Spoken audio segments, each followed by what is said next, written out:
President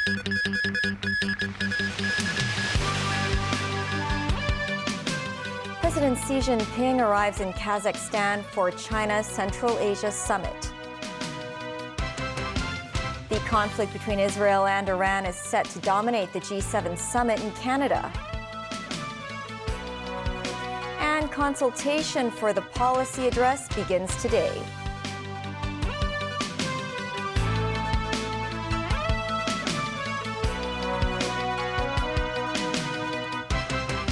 Hello and welcome to TVB News. I'm Melissa Hekalea.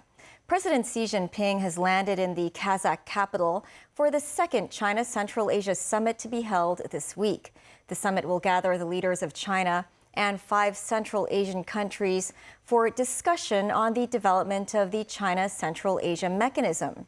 An academic believes the summit will push forward their collective planning of connectivity and improve infrastructure and logistics for building high-quality Belt and Road Initiative projects. Danny Zhou has the story.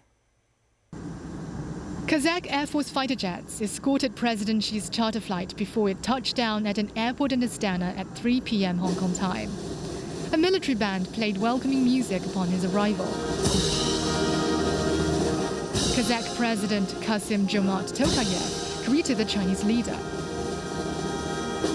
Young children in traditional costumes cheered on the tarmac, waving the national flags of China and Kazakhstan. Helicopters carrying the flags of both nations flew high above the airport. This is Xi's 6th visit to the Central Asian country. He will stay there for 3 days for the summit that involves China, Kazakhstan, Kyrgyzstan, Tajikistan, Turkmenistan, and Uzbekistan. Chinese ambassador to Kazakhstan Han Chunling said the China Central Asia Summit will inject positive energy and certainty to the world. During the 6th China Central Asia Foreign Ministers meeting 2 months ago, all parties affirmed their support for multilateralism. They agreed to enhance dialogue and cooperation under the framework of the United Nations, abide by the rules of international trade, and oppose unilateral protectionist actions. Danny Zhou, TVB News.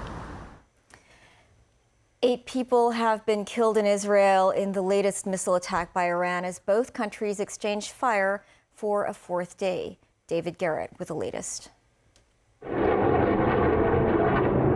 Tel Aviv under attack. Iran's launched another wave of 100 missiles with fatalities in Israel.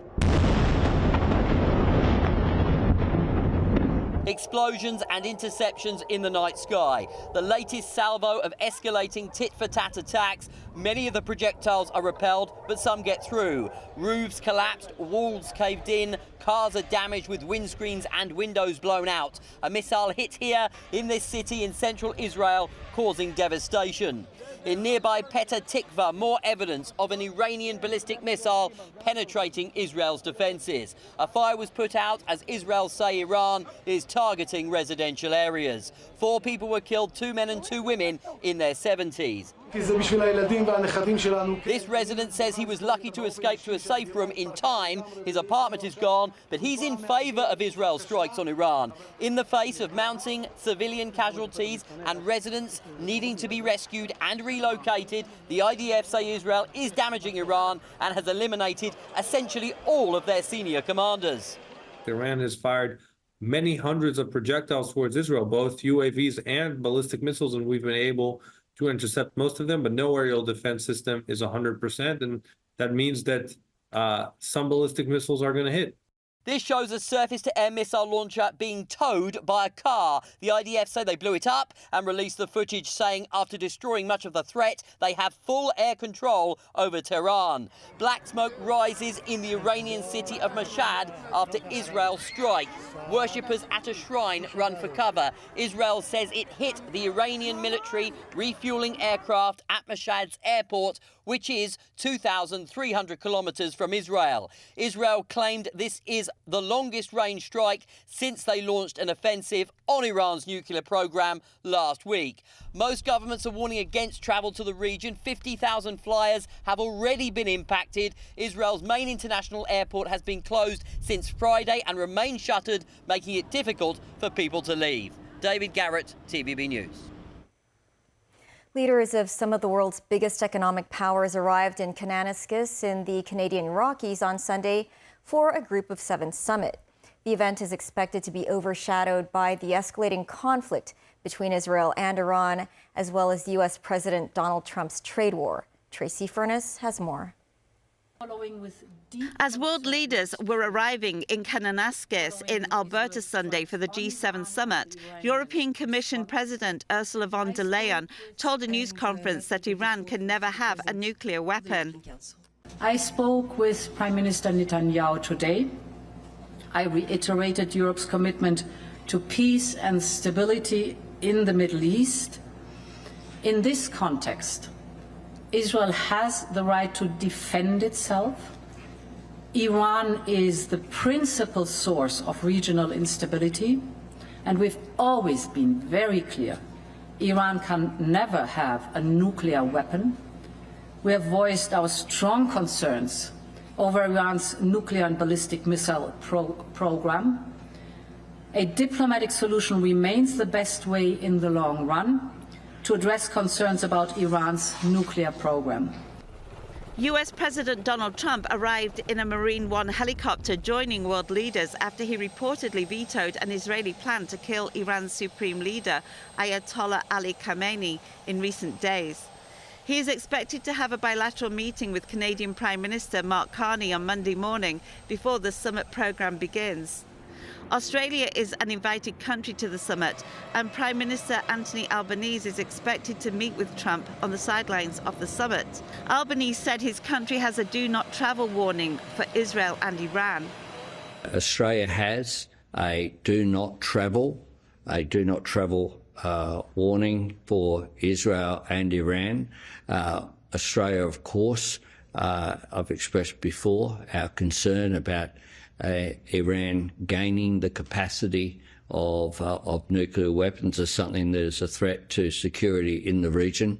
But we, along with other like-minded countries, do want to see that priority on dialogue and diplomacy.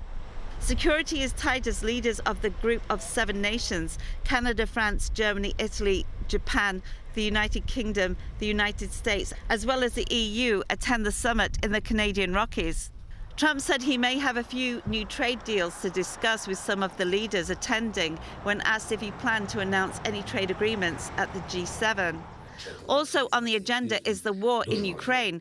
President Volodymyr Zelensky is due to attend the summit and is expected to meet with Trump, a reunion coming just months after their bruising Oval Office encounter, which laid bare the risks of having a meeting with the US president. Tracy Furness, TVB News. U.S. President Donald Trump's visit to Canada for the G7 summit has once again brought the tense relationship between the two North American nations to the forefront. This, as a decline in Canadian tourism in the U.S. has led to some smaller American towns finding ways to draw their northern neighbors back down south. Timothy Lee tells us more.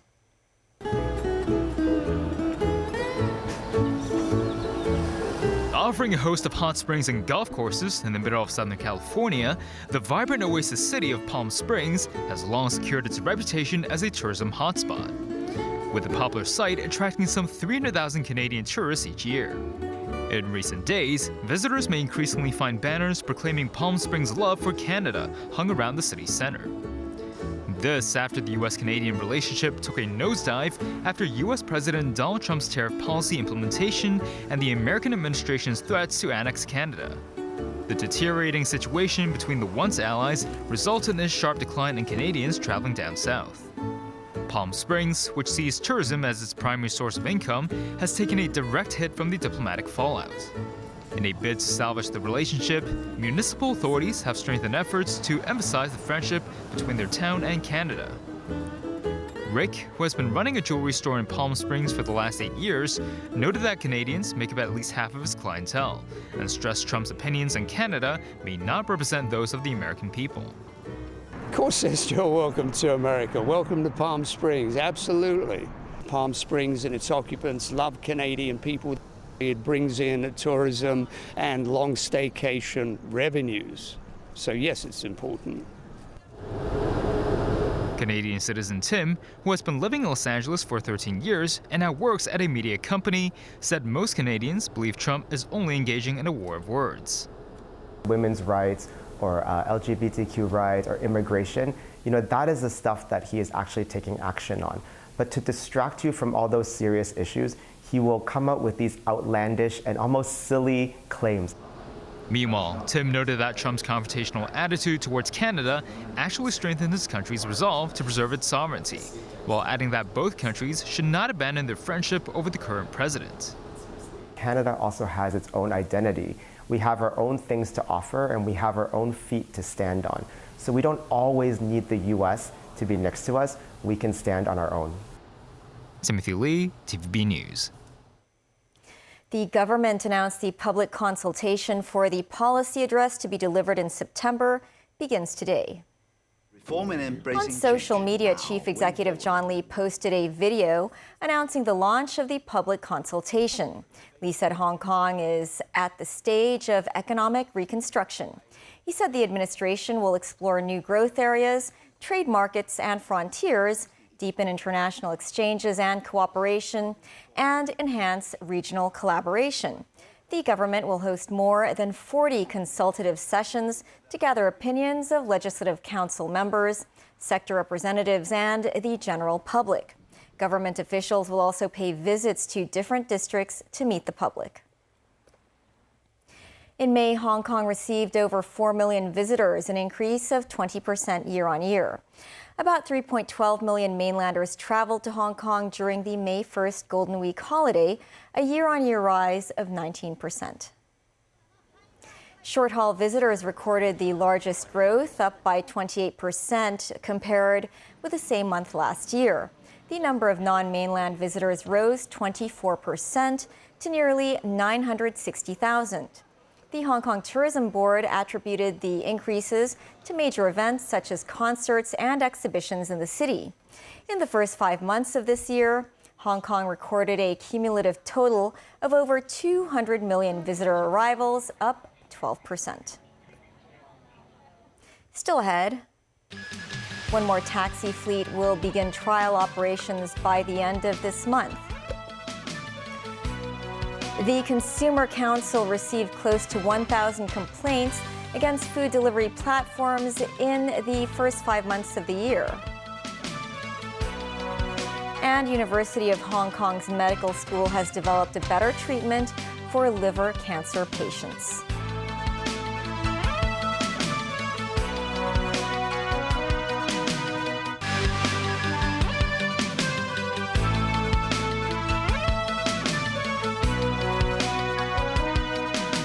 Welcome back. One more taxi fleet will begin trial operations by the end of this month. However, the fleet hasn't recruited enough drivers to meet the licensing requirements.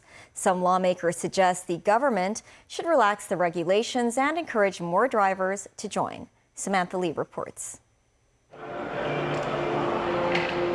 Premium cabs in hot pink with blue ribbons printed on them. Following SingCab and Joy, Amigo is the third taxi fleet to launch a trial run. 100 taxis will begin operations by the end of June. Most of them are 6-seater electric taxis equipped with an AI-powered order dispatch system. There will be a dedicated mobile app which will be rolled out in July. Passengers will be able to make bookings, get fare estimation and customer support, as well as pay the fares all on their phones. Right after the driver gets on a taxi, he or she needs facial recognition to start a vehicle. There are also multiple cameras inside to record the situation of the driving process. The footage can be used as evidence when there is a dispute between drivers and the passengers. According to the authorities, 5 taxi fleets have to finish preparation and begin service by the end of July, with at least 60% of their taxis taking part. Edward Tong, operation manager of the Amigo fleet, said they will try to recruit more drivers by showcasing the advantages of joining, such as how the advanced system can add benefits to the driver's work. Lawmaker Frankie Yik is keen to see the fleets in operation as soon as possible. So I think the government should do something to relax a little bit on the terms and regulations to allow those taxi fleets to come into the market as soon as they can, so that people can experience and learn what is happening. He added that the authorities could provide more favors for taxi fleets, such as setting up more drop-off areas at various border crossings. Samantha Lee, TVB News. The Consumer Council has received close to 1,000 complaints against food delivery platforms in the first 5 months of the year. Timothy Lee reports. The Consumer Council is reminding food delivery platforms to improve their service after receiving close to 1,000 complaints against operators in the first 5 months of the year. The complaints include delivery timing issues as well as wrong deliveries. In one case, before the food was delivered, the order had already shown an arrived message. In the end, the delivery was delayed by 1 hour. However, because of a further error shown in the system, the platform refused to compensate the customer until a complaint was made to the council. In another case, the customer canceled the order 1 minute after ordering but did not receive a refund. While Council acknowledged fierce competitions within the food delivery industry, it stressed that competitive pricing must be matched with reliable delivery and customer services. Meanwhile, the council also discovered heavy metal elements in 80% of eyeshadow product samples it tested recently. Out of the 25 products tested, 20 of them contain metals that can cause allergy to users. A number of samples are also found with inadequate information on ingredients. The council urges manufacturers to better label ingredients and asks consumers to be more aware of the constituents of the products. Timothy Lee, TVB News. The University of Hong Kong's medical school has developed a dual immunotherapy treatment for liver cancer patients. The new treatment increases the patient's chance of survival. Mimo Singai reports. Mr. Lee is a liver cancer patient who has received dual immunotherapy through a clinical trial by the University of Hong Kong's Clinical Medical School. The treatment uses a drug combination of nivolumab and ipilimumab, or nivo and IPI, which are immune checkpoint inhibitors that help the immune system recognize and attack cancer cells. After a 2-year treatment, Lee said his tumor is under control. Often, liver cancer cases are diagnosed at an advanced stage, leaving limited treatment options for patients because of factors such as drug resistance. To assess whether the combination of nivo and IPI will outperform conventional treatment, such as targeted therapy, HKU-MED launched a phase 3 clinical trial between 2020 and 2021. Medical experts found that patients treated with nivo and IPI had a median survival period of 23.7 months compared to 20.6 for those receiving traditional treatment. The new therapy led to a 36% response rate in shrinking or eliminating tumors, whereas the same figure was 13% for the traditional methods. What about side effects of the new therapy? If the patient have toxicity, the most common treatment-related toxicity are first, skin rash, second, transient liver function derangement, third is the thyroid function disorder. So if you compare the instance of the treatment-related toxicity associated with the dual immunotherapy to the targeted therapy, actually, the overall side effects, they are quite similar.